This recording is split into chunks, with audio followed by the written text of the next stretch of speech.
Okay, so today we are going to look at problem number 13 from the free response. And please note, of course, this is a calculator problem. So let's see what we got here. And I'm going to be making some notes as I go along, just because this is a pretty long problem. So the rate at which people enter an amusement park is given by the model below. So this right here is a rate, right? It is a rate of change. And that's important, but it's for people who are going into the park. Then we have a second rate of change for people who are leaving the park, and that is given by, I'm going to highlight it in pink, it's given by this, okay? So E of t is people going in, the rate of change at which people go in. L of t is the rate of change for which people exit. Now, they are both measured, let's see, E and T and L of t are measured in people per hour. So just a quick note, I'm going to put this here for my reminder. This is measured in, both of these are measured in people per hour. Okay, so these are our units for these. I don't know if this is going to be important, but it might be. Okay. And then at time t equals 9, there are no people in the park. So what that tells me is that we have the point, whoops, excuse me, 9, 0. Again, I don't know if I'm going to need it, but I'm just going to note it for now. These are things I tend to need. Okay, let's begin. How many people have entered the park by 5 p.m.? So t equals 17, round the answer to the nearest whole number. Okay, so how many people have entered the park? So I'm looking for enter, so I'm going to be using, whoops, excuse me. I'm going to be using this function right here. So in order to find out how many people have entered, well, that's a rate of change, but now I want to know a specific number of people. So I want a position. So I'm going to have to integrate. So for A, I get the following.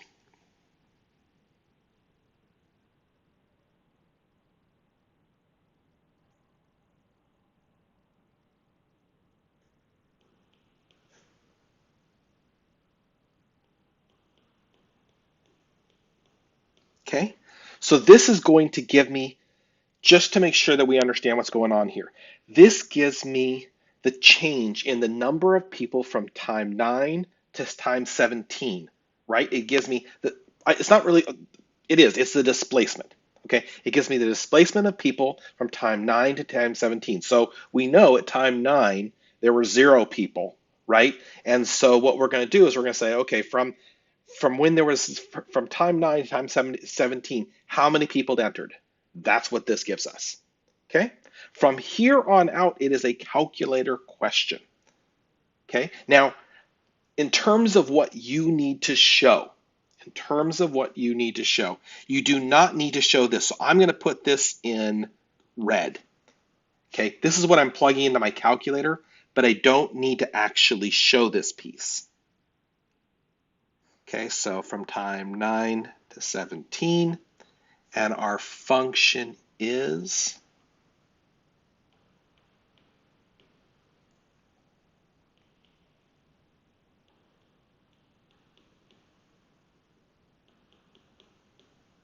okay, so that's what's going into my calculator. And then I got out, what did I get when I did this? I got this. So again, I'm not right now, anything that's in red, I actually don't need to show. And so they don't need to see what you're plugging into your calculator, so they don't need to see that first part. Also, they're asking me to round this to the nearest whole person, which my answer is not a nearest whole person, which is why I'm keeping in red, because they don't need to see that. So the only other thing they actually need to see is it is 6,004 people. Okay, so the two blue pieces are what they need to see. Before I move on from that, I want to make sure, again, because I know you can't answer questions here, let me just make sure that you understand what's going on. So this part right here, This gave me that so remember, a definite integral gives me a displacement, right? So that gives me a displacement. So this, because this represented because E of t represented the people per hour, I integrated it. And so I got a displacement in the number of people that entered the park from time 9 to time 17. Okay? Let's see. Let's continue. Oh, I am going to put a note here. So I made note of this. In terms of points that they're giving, this is a 3-point question. And here is how they are doing their points, at least the way I'm understanding it. So point 1 is for your limits of integration. Okay? Your 9 and your 17. Actually, I'm going to say it looks like, I think what they mean is they want this whole piece. Okay? This is 1 point. Your other point is for your integral. So this piece right here. Okay? And then finally, your last point is for the number of people. Notice none of the stuff in red, they're not looking at it. So if you had those 3 things, you got those 3 points. Let's continue. Letter B. What do we got? So the price of admission to the park is $15 until 5 p.m. T equals 17. After 5 p.m., the price of admission to the park is $11. How many dollars are collected from admission to the park on the given day? Round your answer to the nearest whole number. Okie dokie. Let's see what we got. So we have 2 things, right? There are 2 prices of admissions, depending on whether you're before 5 or after 5. So what I'm going to do is let's take care of the before 5. So that's going to be 15. So the price of the tickets, and this gives me the number of people who entered the park, right? We want to know the number of people who entered the park before time t equals 17.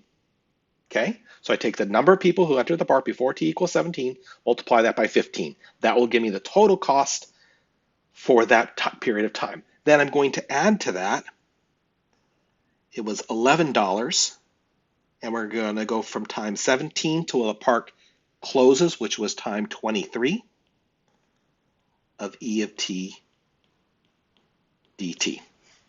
Okay? So this will adding these 2 functions together will give me how much the park made during that period of time. Now, again, in red, I'm going to put things that you don't need to include. Okay, so in my calculator, as I'm sure you can guess, I'm going to say 15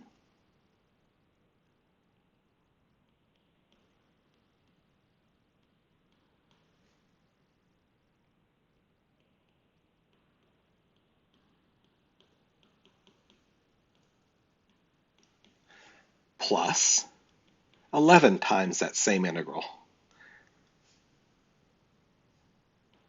And I think I'm going to cheat. Whoops. Well, first off, I will put in the correct limits of integration.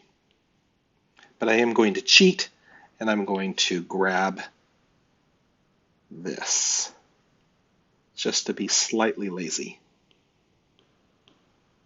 Whoop. Nope. Didn't like that. Let's try that again.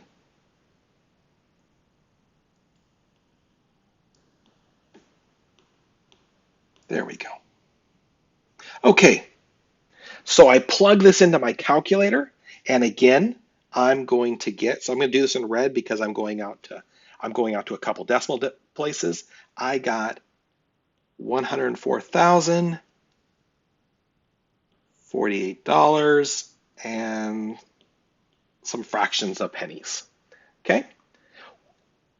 But of course, they asked to the nearest whole number, so my actual answer is going to be $104,000. Did I say that right? I hope so. And whatever that is. So 104-48.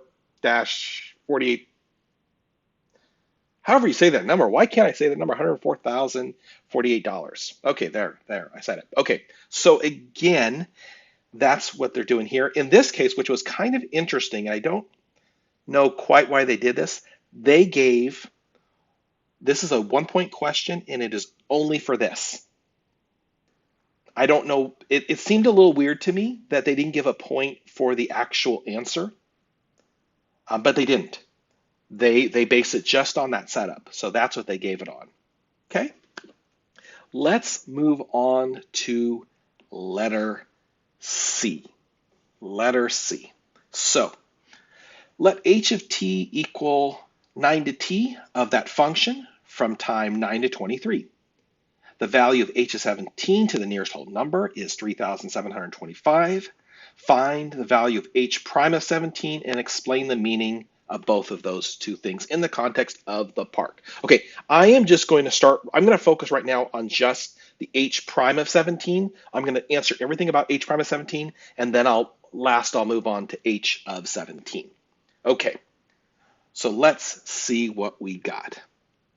We were given, one more time, we were given h of t equals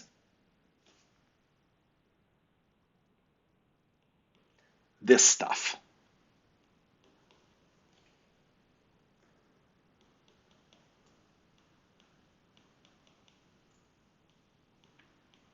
And they gave it to us over a certain period of time. I don't think, I will note it here, but I mean, again, I don't need to show it, but I'll note it here for myself, but I don't think I really need it. Okay, let's see what we got. So the first thing they want us to do is they want us to find h prime of 17. So what I'm going to do is I'm going to go find h prime of t, and this is second fundamental theorem of calculus.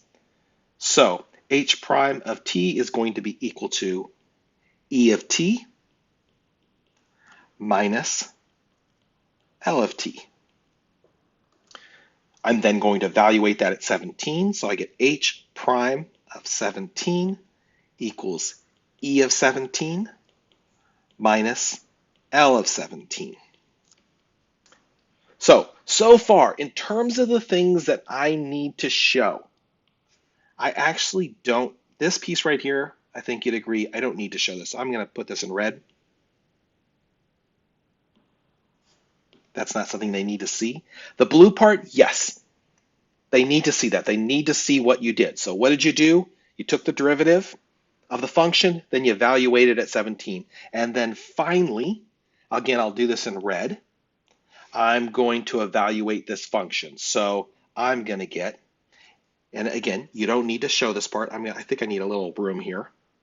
H prime of 17 equals this stuff. And again, this is kind of what I'm doing on my calculator. Whoops, too many zeros. Got carried away there.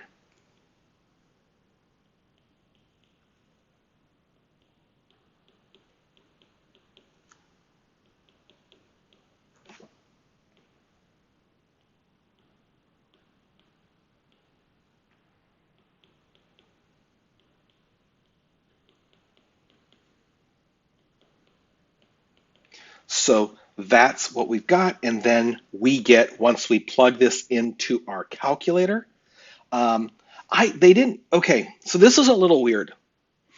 They did not tell us to round.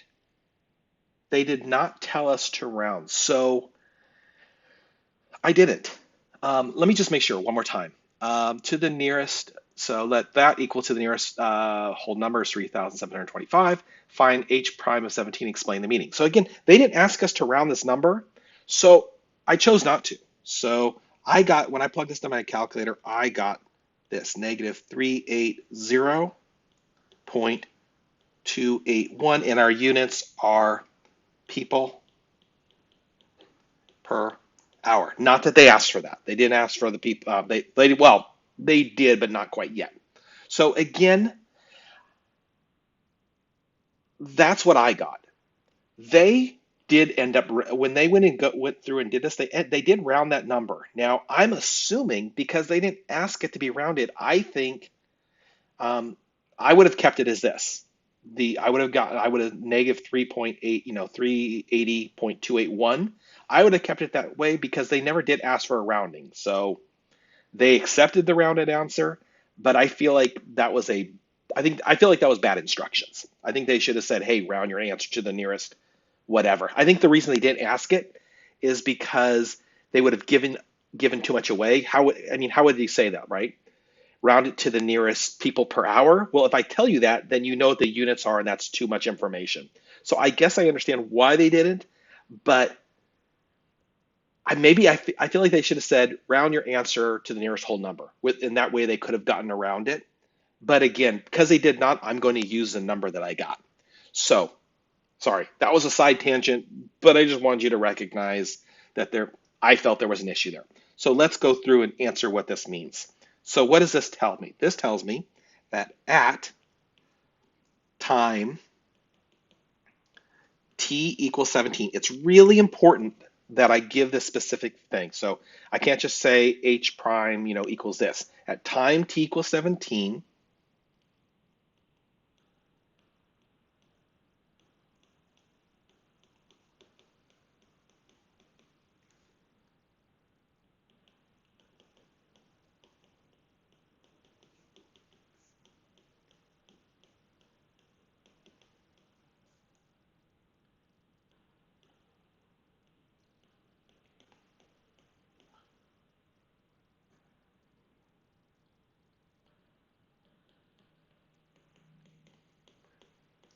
so, and I can, so let's kind of, so again, at time t equals 17, the number of people in the park is decreasing by that number, and my units are people per hour. Again, a whole number makes a lot more sense in this situation, which is why they kept it that way.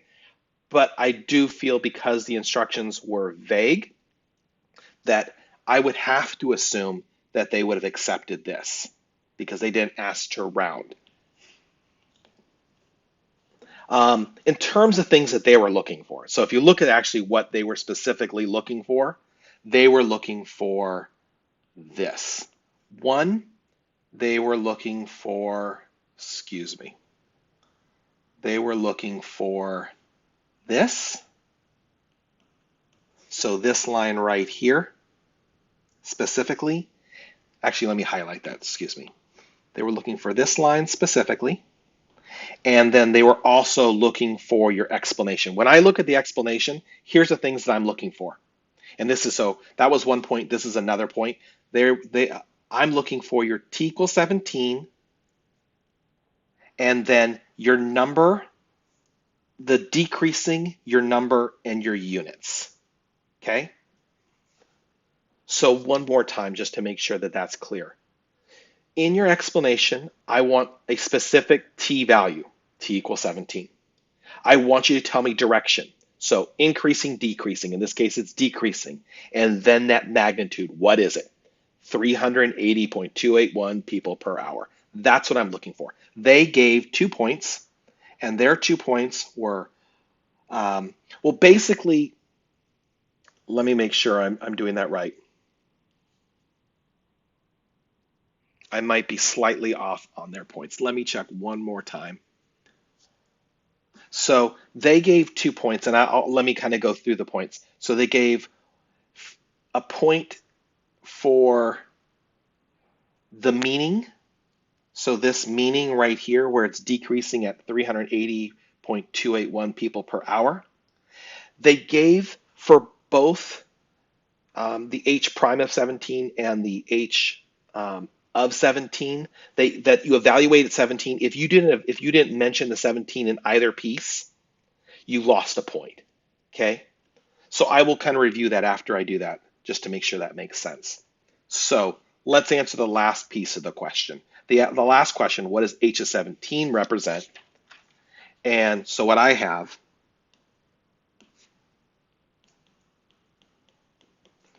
and let me give myself some room.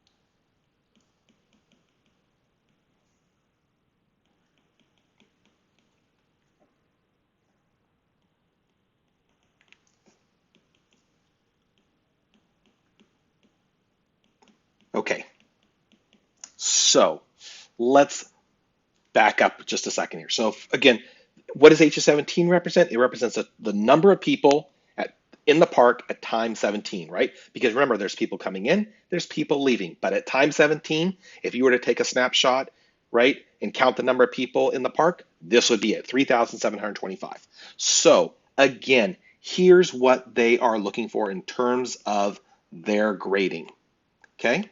So you get 2 points, and you get 2 points for your, well, let's back up 1 second. You get 1 point for your, in part 1, H prime of 17. Okay, so you got 1 point for this. Next, you got 2 points for your explanation of the meaning behind H prime of 17 and H of 17. And then finally, you lost a point. So I'm going to put it like this. You lost a point if you did not specify time t equals 17 in your things. So if you just said, for example, in the first one, the number of people in the park is decreasing by 380.281 people per hour. If you said that without mentioning t equals 17, you lost a point, right? If you didn't say represents the number of people in the park, which is 3,725, but you didn't specify t equals 17, you lost a point. But you only lost one. So you can only lose one for not mentioning 17. So if you didn't mention in both of them, you only lost 1 point. But if you left it out of either one, again, you still lost that point. So again, this was a 3-point question. I hope that makes sense. Finally, let's move on to letter D.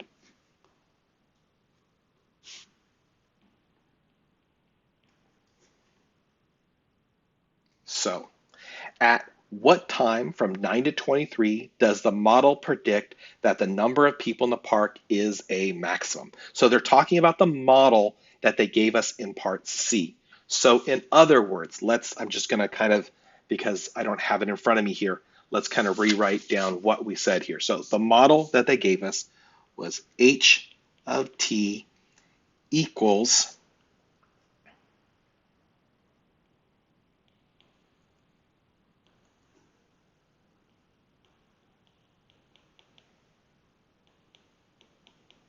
this. Okay? They want to know, let me just make sure I've got it again. At what time is there a maximum? So in order to, as always, I have a function. How do I find a maximum? Well, I take the derivative and I set it equal to 0. So in other words, I'm going to take h prime of t and set that equal to 0. How do we take h prime of t? Well, h prime of t, as we did before, equals e of t minus L of t. And again, I'm going to take that function and set it equal to 0. So I'm going to say, I'm going to do this. Okay?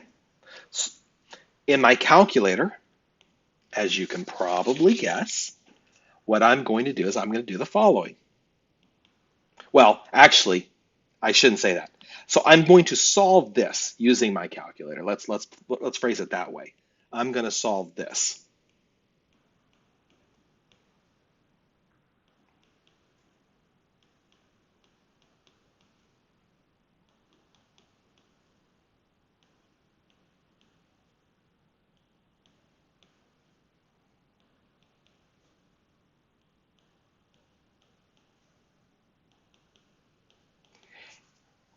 So I'm going to take that. I'm going to solve it. So again, reminder how I solve that. I'm going to actually take this function right here that I found, plug it into my graphing calculator, and then look for the zeros out of that function. What I got for the zero of that function is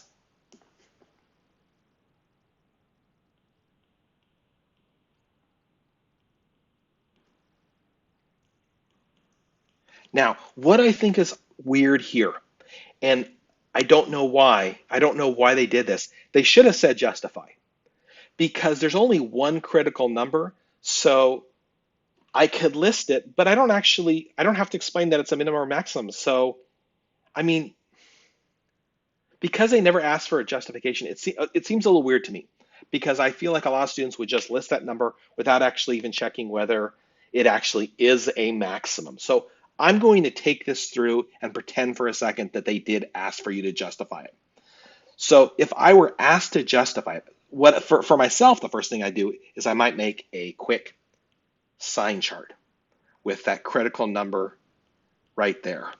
Now, if you look at your graph that you made, you'll notice, since that's the graph of the derivative, to the left of 15.794, it's positive. To the right, it's negative, which tells us this is a maximum. So then what I would say, again, they didn't ask for this part, so I'm going to put this in, I'll do it in red. I would say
sorry, I didn't mean to be so quiet during there, but it's kind of hard to write what I want to say and talk at the same time and make sure I do it all correctly. So again, they did not ask for this. But if they had asked you to justify, what you'd want to say is, look, here's my critical number, and I noticed to the left, the H prime was positive, and to the right, H prime was negative, right? Therefore, there's a maximum at that point. Okay, again, they didn't ask for it, so all they would have done is there was just 2 points, and their 2 points are point number 1 is for setting h prime of t equal to 0. So this piece right, I'm going to erase my highlighting here.